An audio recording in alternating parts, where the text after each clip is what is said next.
Porque na cabeça de muitas pessoas, mas peraí, se eu vou pensar que algumas pessoas narcisistas sofreram, isso quer dizer que eu tenho que ter compaixão? Mas peraí, cara, e a minha dor?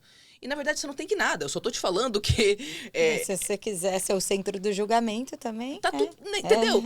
Eu entendo as pessoas não terem compaixão, eu não acho que você tem que isso ou aquilo. O que eu tô falando é que você não vai achar pessoas que tratam narcisistas que viram muitos narcisistas que não vieram de ambientes assim. Eu nunca vi um narcisista na minha vida que não viesse de um ambiente, seja de negligência e abuso, seja de permissividade e superproteção. Sim. Então, eu hei de ver um profissional que tem bagagem clínica tratando narcisistas te falando que eles nasceram assim. De forma geral, todos falam, é uma condição traumática. É um ambiente. É um ambiente que se mistura de algum jeito com o temperamento da criança que a gente não sabe definir como, Tá bom. certo? Mas para genética, não é só você ter a genética. Até se você tivesse um gene narcisista, ele teria que ser ativado.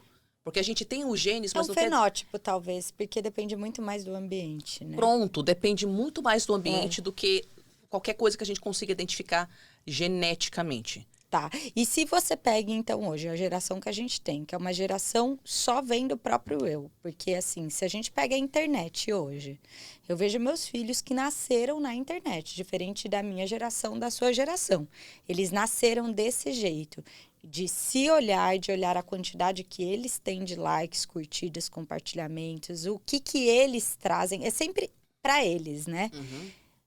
Será que vai chegar uma hora que a maioria das pessoas são narcisistas patológicas? Olha, o jeito que eu enxergo isso é o seguinte. Duas pessoas podem ter o mesmo funcionamento interno de um narcisista. Podem ser duas pessoas que sentem inveja crônica, podem ser duas pessoas que se sentem inferiores ao outro e têm um pouco de grandiosidade, tipo, não, eu sou melhor do que a pessoa, você entendeu? Só que mesmo as duas pessoas sentindo internamente a mesma coisa, elas não necessariamente vão externalizar a mesma coisa. Tá. Então, por exemplo, uma pessoa pode externalizar através de arrogância, exploração dos outros, necessidade de ser especial em todas as relações, necessidades de ser admirada, ter fantasias de poder, ser uma pessoa grandiosa, seja de forma extrovertida ou encoberta, que é no narcisista vulnerável.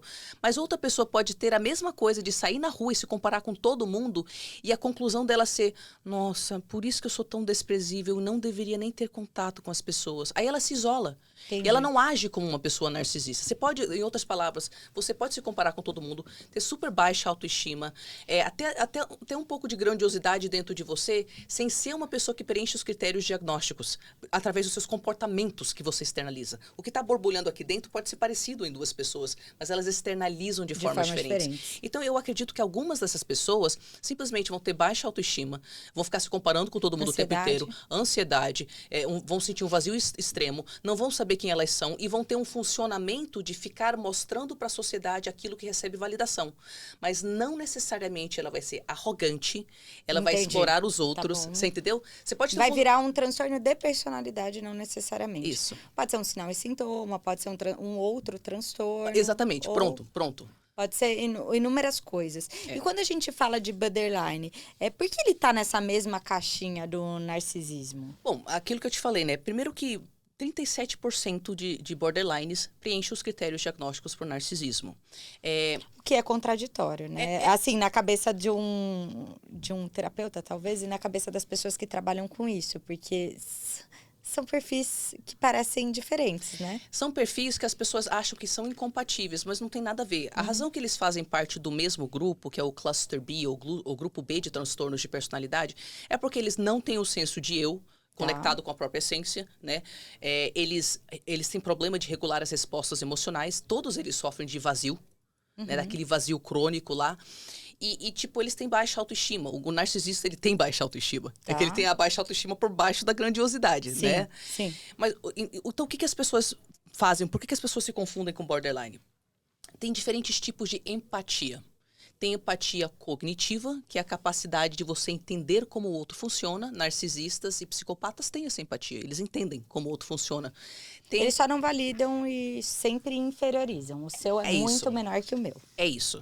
Tá. Tem empatia afetiva. Aqui o pessoal dá uma confundida com borderline, tá? Empatia afetiva é aquilo que eu te falei de que a pessoa vê uma imagem triste e ela reage emocionalmente. Ela vê uma imagem feliz, ela reage emocionalmente. Ela vê uma imagem violenta, ela reage emocionalmente. Sim. Isso, o borderline tem muito. Então, ele reage constantemente ao outro. E aos extremos. Aos a extremos. felicidade, a tristeza, Pronto. tudo. Ele tá te olhando, ele consegue ver micro diferenças nas suas expressões faciais e ele já começa a interpretar se isso que significa alguma coisa. Se você E tá ele acha que é rejeitando com ele, ele fica levando pro lado dele. Uhum. Então ele tá constantemente reagindo às suas respostas emocionais. Tá bom. E aí tem a empatia compassiva. O que é empatia compassiva? É você agir de forma empática com o outro. Porque se você tem só a empatia cognitiva e você age de forma desempática, não interessa se você tem empatia cognitiva. Se você tem só a empatia emocional e você está constantemente reagindo emocionalmente para o outro, mas você está reagindo de um jeito que machuca ele constantemente, então você também não está tendo empatia compassiva. Sim. Né? Sim. Então, tanto narcisistas quanto borderlines, eles pecam na empatia compassiva. Tá. Que é na capacidade de se regular para agir de forma empática com o outro. É por isso que do lado de fora, as pessoas acham que você está romantizando quando você fala que borderline faz isso por causa que ele tem um sistema neurológico alterado, porque ele tem um forte gatilho de abandono, vazio extremo.